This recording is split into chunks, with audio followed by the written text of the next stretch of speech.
बच्चों online class में आपका स्वागत है। बच्चों ऑनलाइन क्लास में आपको अध्याय 7 पढ़ाया जा रहा है, जिसमें मैंने आपको बताया कांस्य प्रतिमाएं या कांस्य मूर्ति शिल्पों के विषय में बताया जा रहा है कि कांस्य परंपरा या कांस्य मूर्तियों को बनाने की परंपरा कैसे विकसित थी या उसमें किस तरह के मूर्ति शिल्पों को ढाला जाता था इस तरह के धातुओं में।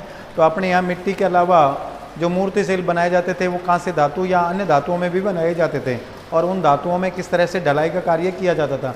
तो ढलाई के कार्य के विषय में मैंने आपको अध्याय स्टार्ट करते वक्त ही बता दिया था कि यहाँ लुप्त मोम प्रक्रिया लॉस्ट वैक्स प्रोसेस चला है, जो ये सिंधु घाटी सभ्यता में भी इसी तरह का था। मैंने आपको बताया था कि यहाँ का जो कलाकार जब धातु में मूर्ति शिल्पों को ढालता है तो ढालने के लिए क्या करता है, एक अच्छी जो पुरानी परंपरा है उस परंपरा के अनुसार जो टेक्निक है उस टेक्निक में क्या करता है कलाकार कि एक मोम की मूर्ति बना लेता है। क्या बनाता है? मोम की मूर्ति बना लेता है। मोम कौन सा होता है? मोम जो मधुमक्खियों का मोम होता है ना, उस मोम की मूर्ति बना लेते हैं। और मूर्ति को बनाने के बाद क्या करते हैं, उसके चारों तरफ में कच्ची मिट्टी या जो चिकनी मिट्टी होती है उस चिकनी मिट्टी का लेप चढ़ा लेते हैं। और लेप चढ़ाते वक्त ही सिरे पर उसके ऊपरी भाग पर एक छेद रख लेते हैं और उस छेद को सूखने के बाद क्या करते हैं, उस मिट्टी को जो है उस मिट्टी को गर्म करते हैं। गर्म करने पर उसके अंदर जो मोम है वो मोम पिघल जाता है और पिघलने के बाद उस सिरे की तरफ जो अपन ने छेद रखा है उस छेद की तरफ उल्टा कर देते हैं। और उल्टा करने पर मतलब उसमें क्या है कि वो मोम निकल जाता है बाहर और वो खोखला हो जाता है। खोखली होने पर उसमें क्या करते हैं, जो धातु में मूर्ति शिल्प गढ़ना होता है या ढालना होता है उस धातु को पिघलाया और उसके अंदर उसमें डाल देते हैं उस छेद के द्वारा। और जब वो ठोस बन जाती है, ठोस बनने के बाद उसके चारों तरफ जो मिट्टी का आवरण कर रखा है उसे तोड़ दिया जाता है।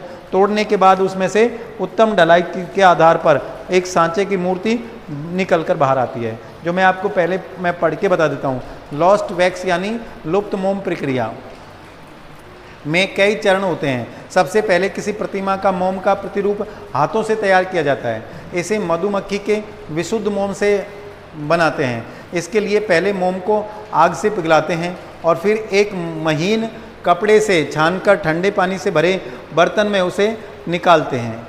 यहाँ यह पुनः ठोस हो जाती है ना। फिर इसे पिचकी या फरनी से दबाते हैं, है ना।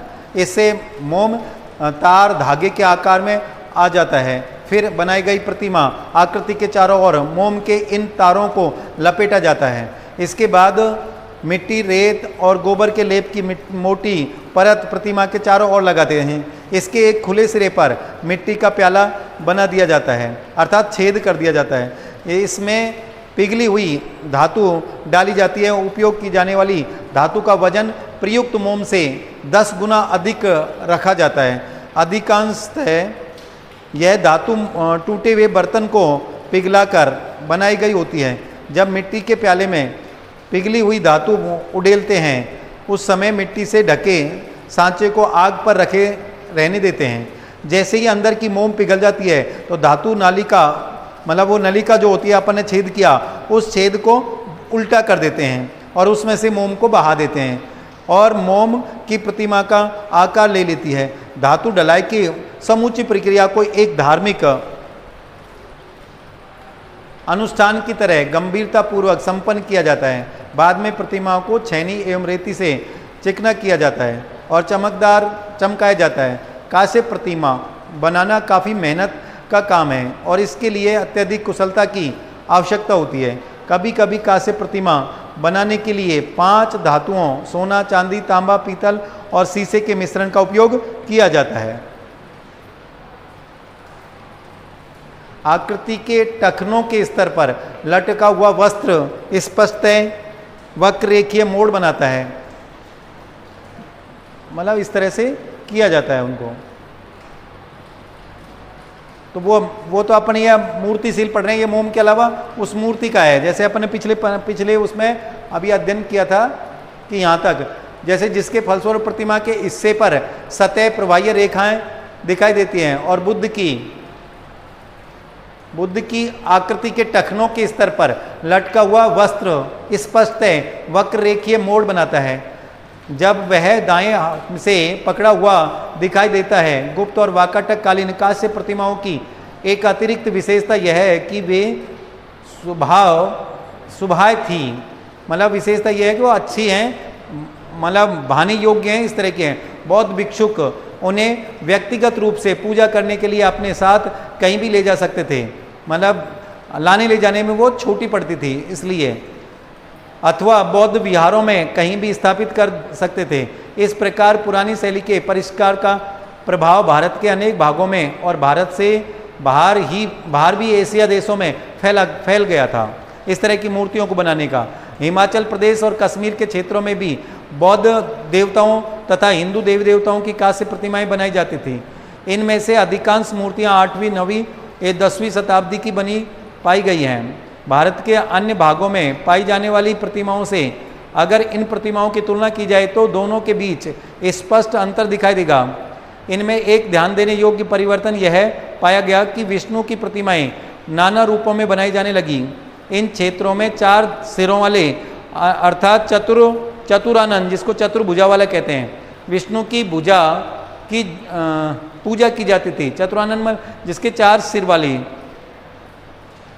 इन क्षेत्रों में 4 सिरों वाले अर्थात चतुरानन विष्णु की पूजा की जाती थी। यह व्यूह सिद्धांत पर आधारित है और ऐसे चतुरानन विष्णु को बैकुंठ विष्णु या बैकुंठी वासी विष्णु कहा जाता है। विष्णु की चतुरानन मूर्ति का मध्यवर्ती या केंद्रीय मुख वासुदेव का होता है और बाकी 2 मुख नरसिंह और वराह के होते हैं। नरसिंह अवतार या महिषासुर मर्दिनी की मूर्तियां हिमाचल प्रदेश में पाई जाने वाली मूर्तियों में अत्यंत प्रचलित एवं लोकप्रिय रही हैं। ये नटराज, जैसे नटराज वाला मूर्ति शिल्प है, ये चौलकालीन है। नालंदा जैसे बौद्ध केंद्रों पर 9वीं शताब्दी के आसपास बिहार और बंगाल क्षेत्र में पाल राजवंश के शासनकाल में के दौरान कांस्य की ढलाई की एक नई शैली अस्तित्व में आई।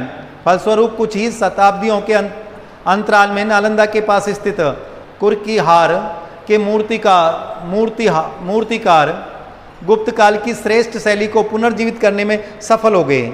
इस काल की प्रतिमाओं में चतुर्भुज अवलोकितेश्वर की कांस्य प्रतिमाएं विशेष रूप से उल्लेखनीय है। यह प्रतिमा मनोहर त्रिभंग मुद्रा में पुरुष आकृति का एक अच्छा उदाहरण है। अब बौद्ध देवियों की भी पूजा की जाने लगी थी, जो बौद्ध धर्म की वज्रयान शाखा के विकास का प्रभाव था। इसके अंतर्गत तारा देवी की मूर्तियां अत्यंत लोकप्रिय हो गईं। इन मूर्तियों में तारा को सिंहासन पर विराजमान दिखाया गया। उनके साथ एक टेढ़ी कमल नाल का मतलब कमल नलिका या कमल की शाखा उगी हुई दिखाई गई है और उनका दाहिना हाथ अभय मुद्रा में उठा हुआ दिखाया गया है, मतलब आशीर्वाद के स्वरूप में उठाया हुआ दिखाया गया है। कांस्य ढलाई की तकनीक और परंपरागत देवी देवताओं की कांस्य प्रतिमाएं बनाने का कार्य मध्यकाल के दौरान दक्षिण भारत में विकास के उच्च स्तर पर पहुंच गया था, मतलब कांस्य की ढलाई का कार्य। यद्यपि पल्लव काल में 8वीं तथा 9वीं शताब्दी के दौरान कांस्य प्रतिमाओं बहुतायत में बनाई जाने लगी थी, लेकिन 10वीं से 12वीं शताब्दी के बीच तमिलनाडु में चोल वंश के शासन काल में कुछ अत्यंत सुंदर एवं उत्कृष्ट स्तर की कांस्य प्रतिमाएं बनाई गई। कांस्य प्रतिमाएं बनाने की उत्तम तकनीक और कला आज भी दक्षिण भारत विशेष रूप से कुंभकोणम में प्रचलित है।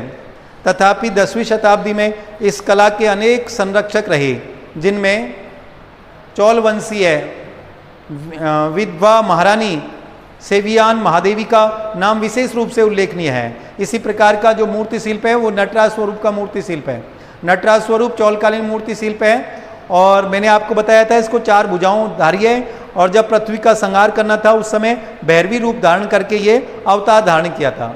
तो इस प्रतिमा में शिव को उनकी दाहिनी टांग पर वो संतुलित रूप से खड़े हुए और उसी टांग के पंजे से अज्ञान या विस्मृति के देव यानी राक्षस को दबाते हुए दिखाया गया है। साथ ही शिव भुजंग त्रासित की स्थिति में अपनी बाईं टांग उठाए हुए है, मतलब शिव भुजंग सांप की जैसी स्थिति में है ना, इस तरह के उठाया हुआ है। साथ ही शिव ये जो त्रिभाव यानी त्रिभंगी रूप कह सकते हैं, शरीर को 3 जगह से मुड़ा हुआ जैसे। त्रिभाव यानी भक्त के मन से माया या भ्रम का पर्दा हटा देने का द्योतक है। किसका? त्रिभाव यानी भक्त के मन में जो माया का या भ्रम का पर्दा जो लगा है उसे हटाने देने के द्योतक के रूप में बनाया गया है।